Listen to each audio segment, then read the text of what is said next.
السلام عليكم، ازيكم عاملين ايه؟ يا رب تكونوا بخير. في فيديو جديد على قناة بيوز الزوزة. فيديو النهارده هقول المكان اللي لازم اي حد هيجي اسكندرية ياكل منه. انهي مكان؟ كشري التحرير، على قمة شارع خالد بن الوليد.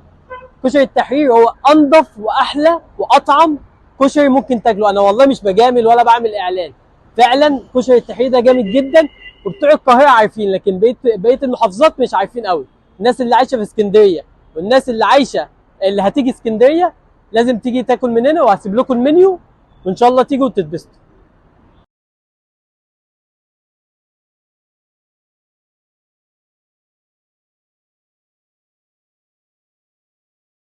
يا جماعه زي ما قلت، ده شارع خالد بن الوليد اهو. ده اشهر شارع موجود في اسكندريه، على يمته ايه؟ كشري التحرير. ده الفرع القديم، تمام.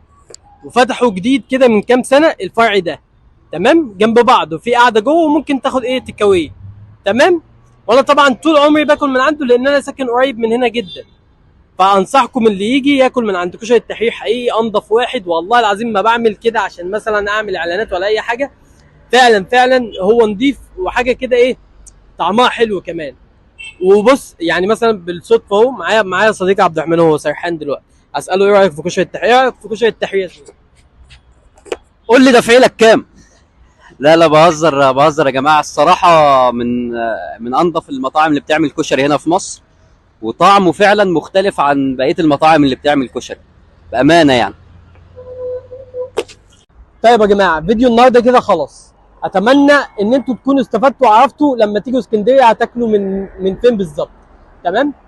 في نهايه كل فيديو انا بحب اقول جمله النهارده: a new day is another chance. يعني ايه؟ لو انا النهارده عملت غلطات كتير، ممكن ما اكررش الغلطات دي بكره ويبقى فرصه جديده ليا. بص يا عبد الرحمن، كده فيديو النهارده خلاص. اتمنى ان انتوا تتفرجوا على الفلوجات اللي فاتت، فيديوهات حلوه جدا، تمام. اسالوا عبد الرحمن حتى. يعني شغال. وتتفرجوا على الفلوجات اللي جايه، وتعملوا لايك واشتراك وتفعلوا زر الجرس. سلام.